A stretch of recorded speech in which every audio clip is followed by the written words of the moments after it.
Il y a 6 mois, j'ai reçu un manuscrit anonyme qui a tout changé. Depuis que j'ai lu ces pages, ma compréhension du ciel n'est plus la même. L'enveloppe ne portait aucun nom d'expéditeur. Seulement une phrase griffonnée à l'encre noire. Ce que vous croyez savoir sur le paradis n'est qu'un tiers de la vérité. À l'intérieur, des documents que personne ne devrait posséder. Des traductions d'anciens textes hébreux, des notes marginales d'un théologien disparu, et une carte des cieux que je n'avais jamais vue dans aucune église, dans aucun livre.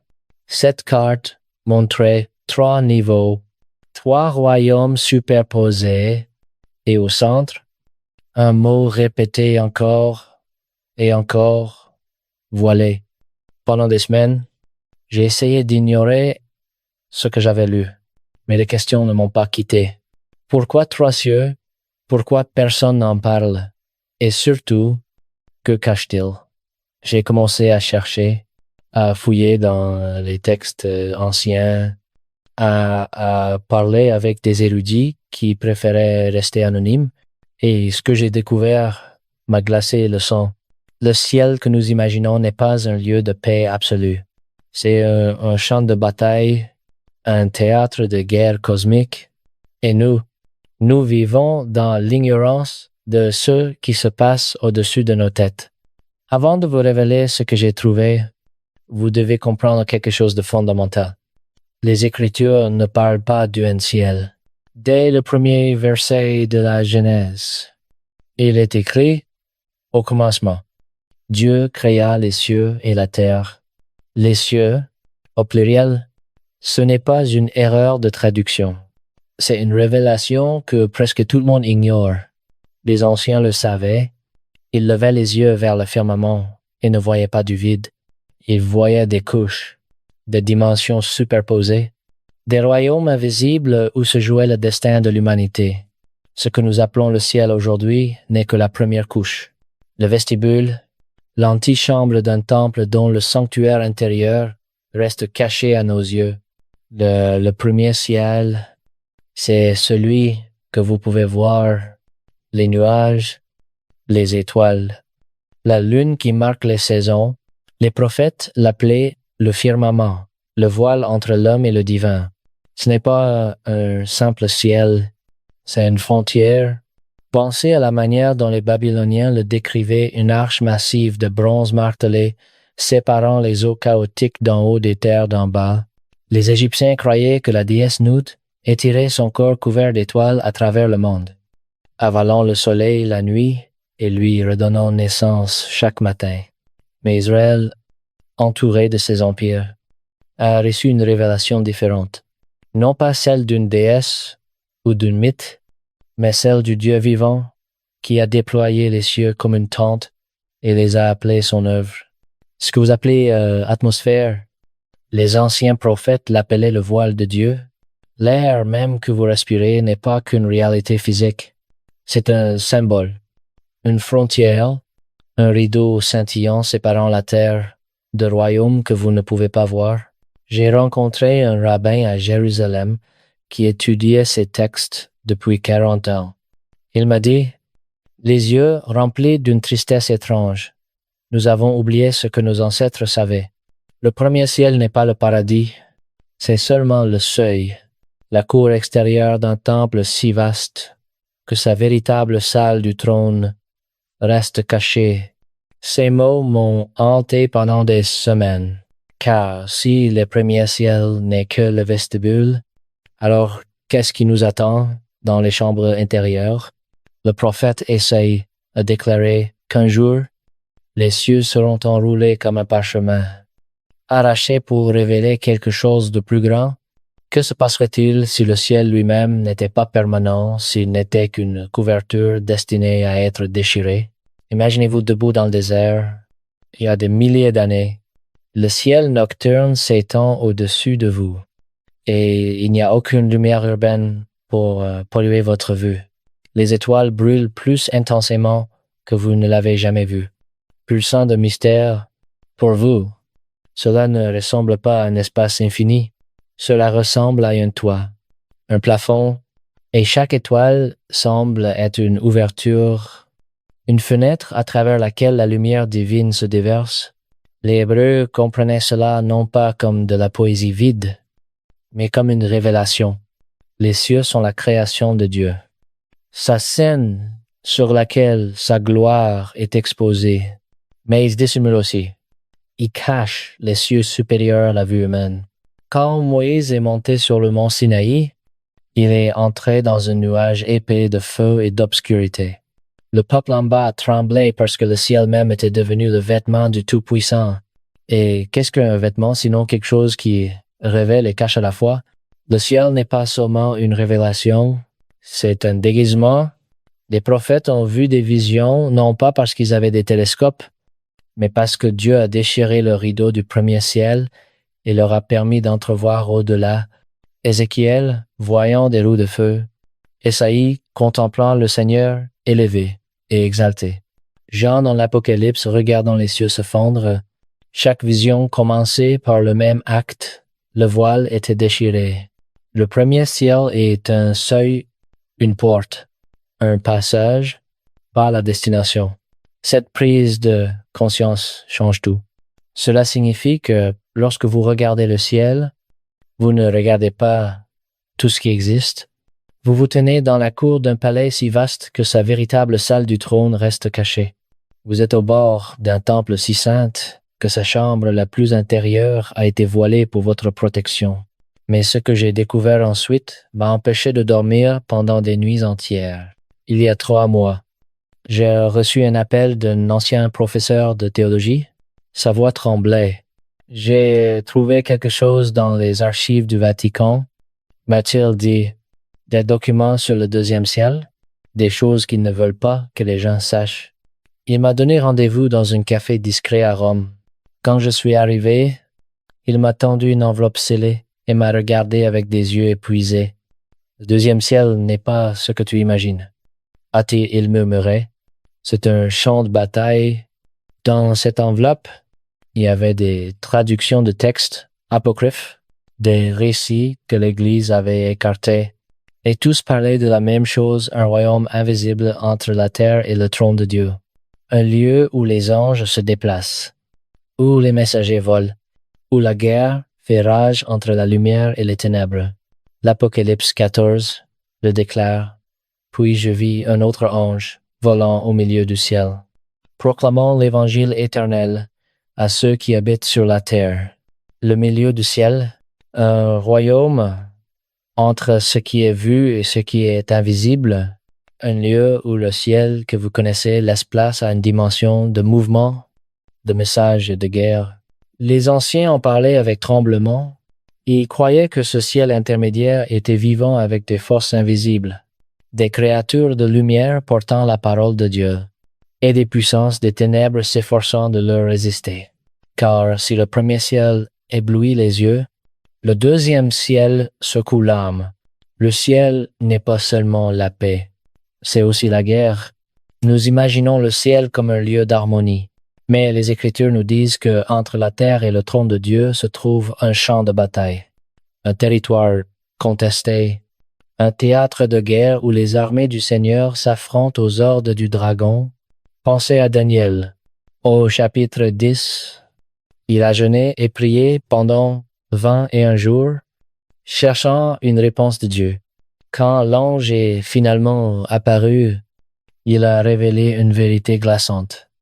Dès le premier jour où tu as prié, tes paroles ont été entendues, mais le prince du royaume de Perse m'a résisté pendant 21 jours. Alors Michel, l'un des principaux princes, est venu m'aider. Vous entendez ça? Un ange de Dieu retardé. Non pas parce qu'il était faible, mais parce qu'un combat invisible faisait rage. Un prince démoniaque, une puissance territoriale assignée à gouverner la Perse, a bloqué le messager de Dieu. Cela signifie que chaque fois que vous priez, votre prière traverse un champ de bataille. Elle monte à travers des couches de résistance spirituelle. Des puissances invisibles tentent de l'intercepter, de la bloquer, de la détourner Et ce n'est pas seulement dans le livre de Daniel. Éphésiens 6:1-2 dit « Car nous n'avons pas à lutter contre la chair et le sang, mais contre les dominations, contre les autorités, contre les princes de ce monde de ténèbres, contre l'esprit méchant dans les lieux célestes. » Dans les lieux célestes, pas sur terre, pas en enfer. Dans le ciel même, le deuxième ciel est un champ de bataille cosmique. Et ce que nous vivons sur terre n'est que l'écho d'une guerre invisible qui fait rage au-dessus de nos têtes. Et j'ai trouvé un journal dans les archives, écrit par un moine du XIVe siècle, qui affirmait avoir eu des visions. Il décrivait le deuxième ciel comme un océan de conflits, où les anges de lumière et les princes des ténèbres se disputent chaque âme, chaque prière, chaque acte de foi. Il écrivait les cieux ne sont pas silencieux. Ils résonnent du bruit des épées invisibles. Et ceux qui ont des yeux pour voir peuvent apercevoir les éclairs de cette guerre dans les orages, dans les éclipses, dans les phénomènes célestes que nous ne comprenons pas. Cette idée m'a obsédé. Car si elle est vraie, alors chaque fois que vous levez les yeux vers le ciel, vous regardez un champ de bataille déguisé en beauté. Mais ce qui m'a le plus troublé, c'est ce que j'ai découvert sur Lucifer dans les textes apocryphes. Et il est écrit que Lucifer n'est pas en enfer. Pas encore. Il est dans le deuxième ciel. Il erre, il accuse, il résiste.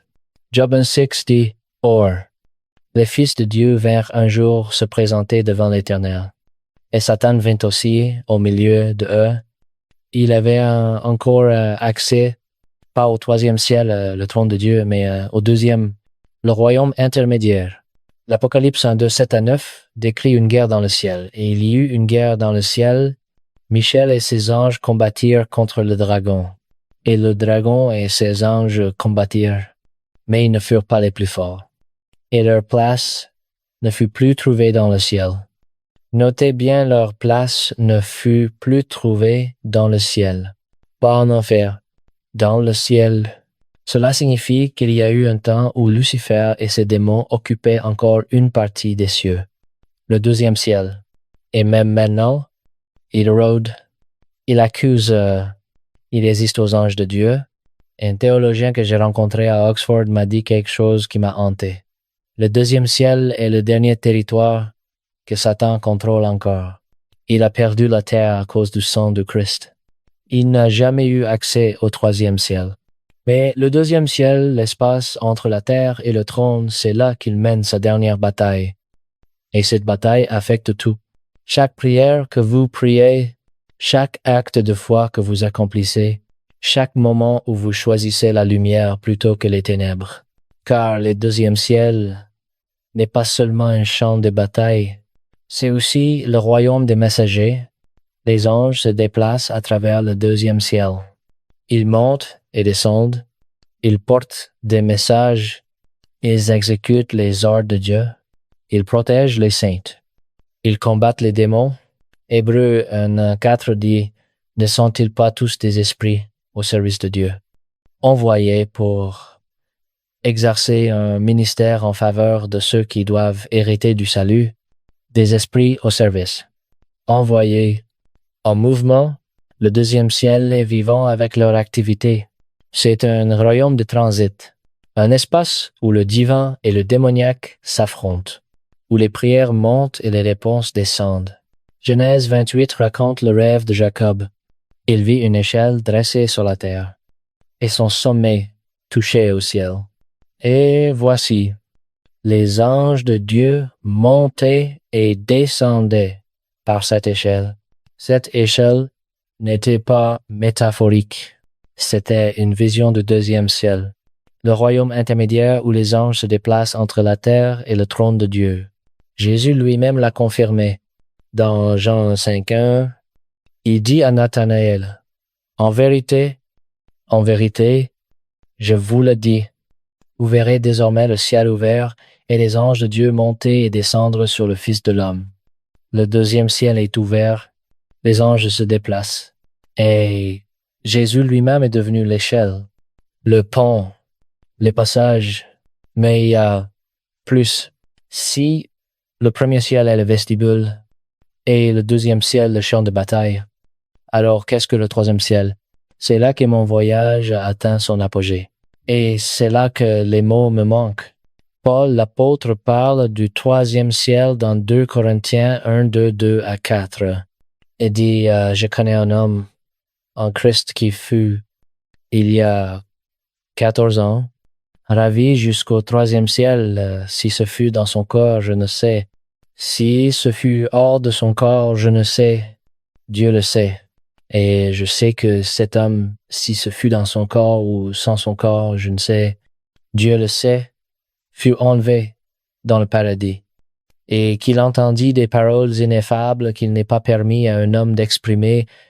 Le troisième ciel, le paradis, le lieu où Dieu règne, Paul a été transporté là-bas. Il a vu des choses qu'il n'était pas autorisé à révéler. Il a entendu des paroles ineffables. J'ai cherché pendant des mois à comprendre ce que cela signifiait. J'ai lu tous les textes mystiques que je pouvais trouver. J'ai parlé avec des moines, des rabbins, des érudits. Et ce que j'ai découvert m'a mis à genoux. Le troisième ciel n'est pas un lieu physique. C'est la présence même de Dieu. C'est le sanctuaire intérieur, le lieu très saint, le trône où la sainteté brûle si intensément qu'aucune chair corrompue ne peut y survivre. Ésaïe l'a vu. Il a écrit dans Ésaïe 6, 1 à 5 les traînées de la mort du roi Osias. Je vis le Seigneur assis sur un trône très élevé, et les pans de sa robe remplissaient le temple. Des séraphins se tenaient au-dessus de lui. Ils avaient chacun 6 ailes, 2 dont ils se couvraient la face, 2 dont ils se couvraient les pieds, et 2 dont ils se servaient pour voler. Ils criaient l'un à l'autre et disaient Saint, Sainte, Sainte est l'Éternel des armées. Toute la terre est pleine de sa gloire. Les portes furent ébranlées dans leur fondement par la voix qui retentissait, et la maison se remplit de fumée. Alors je dis, malheur à moi, je suis perdu, car je suis un homme dont les lèvres sont impures. J'habite au milieu d'un peuple dont les lèvres sont impures. Et mes yeux ont vu le roi, l'Éternel des armées. Vous entendez sa réaction? Malheur à moi, je suis perdu. Voir le troisième ciel, c'est voir la sainteté absolue, et face à cette sainteté, toute impureté humaine est révélée. Le troisième ciel est le lieu où la gloire de Dieu brûle sans filtre, où les séraphins crient saint, et sainte, sainte sans jamais s'arrêter, où le temps n'existe plus, où l'espace se plie devant la majesté de Dieu. Jean l'a vu dans l'Apocalypse.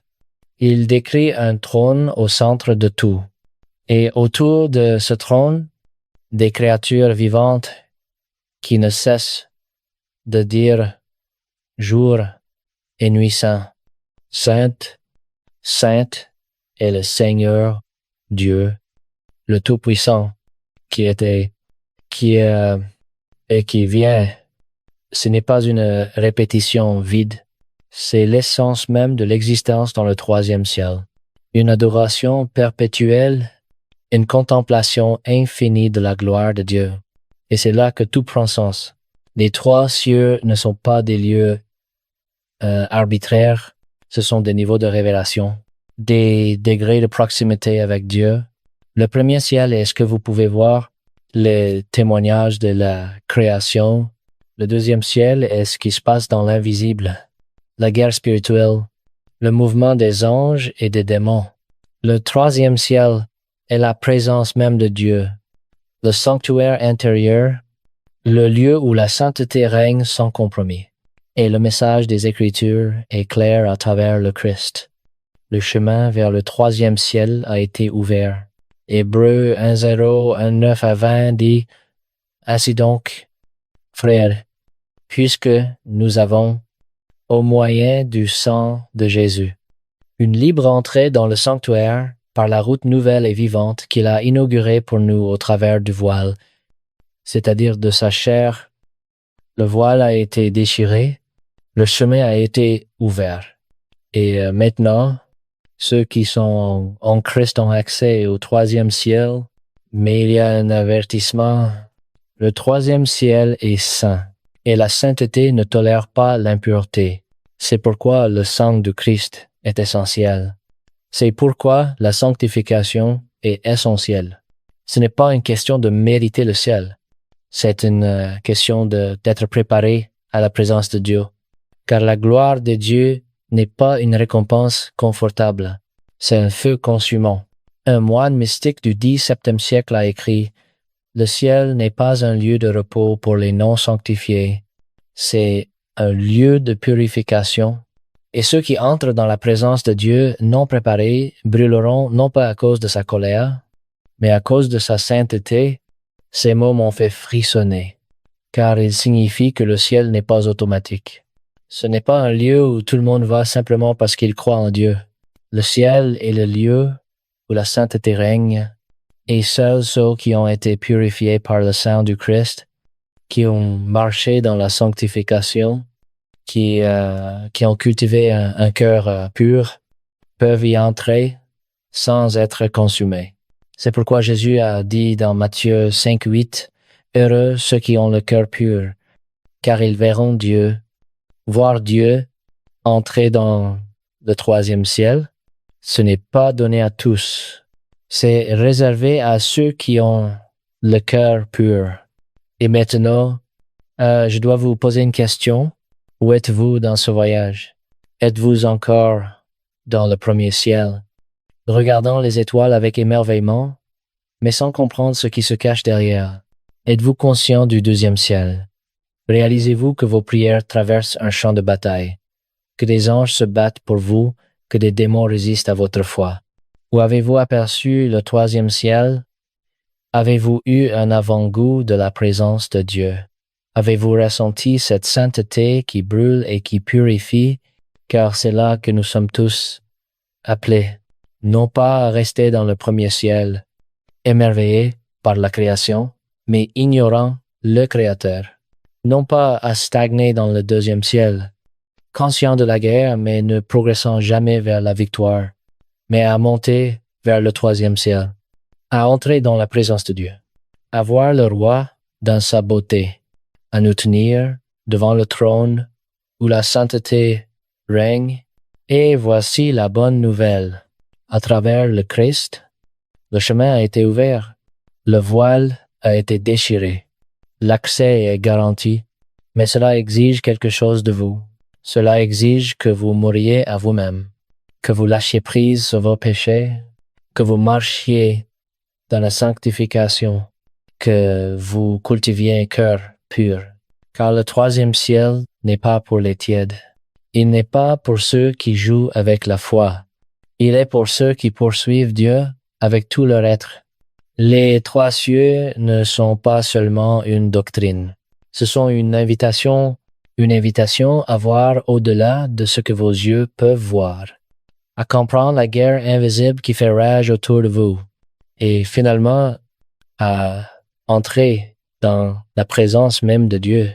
Les anciens le savaient, ils ont construit des temples pour symboliser cette vérité. Le parvis extérieur, le lieu saint, et le lieu très saint, 3 niveaux, 3 degrés de proximité avec Dieu, et maintenant, à travers le Christ. Le voile du lieu très saint a été déchiré. Le troisième ciel vous attend. La question n'est pas de savoir si les 3 cieux existent. La question est, êtes-vous prêt à rencontrer le roi qui les gouverne? Ce voyage m'a transformé. J'ai commencé avec un manuscrit anonyme et une curiosité, mais maintenant, je me tiens avec une certitude. Le ciel n'est pas ce que nous imaginons. Il est plus vaste, plus terrifiant, plus glorieux que toute théologie humaine ne peut le contenir. Et il nous attend, non pas comme une récompense lointaine, mais comme une réalité présente. Car si l'Esprit de Dieu habite en vous, alors le troisième ciel a déjà commencé à vous transformer. Les 3 cieux ne sont pas séparés de votre vie quotidienne. Ils l'entourent, ils l'imprègnent, Ils sont la carte de votre voyage spirituel. Alors, levez les yeux, pas seulement vers les étoiles du premier ciel, mais au-delà, vers le champ de bataille du deuxième ciel. Et finalement, vers le trône du troisième ciel, car c'est là que tout commence. Et c'est là que tout se termine. Dans la présence de Dieu, où la sainteté règne, où la gloire brûle, où les cieux se rejoignent.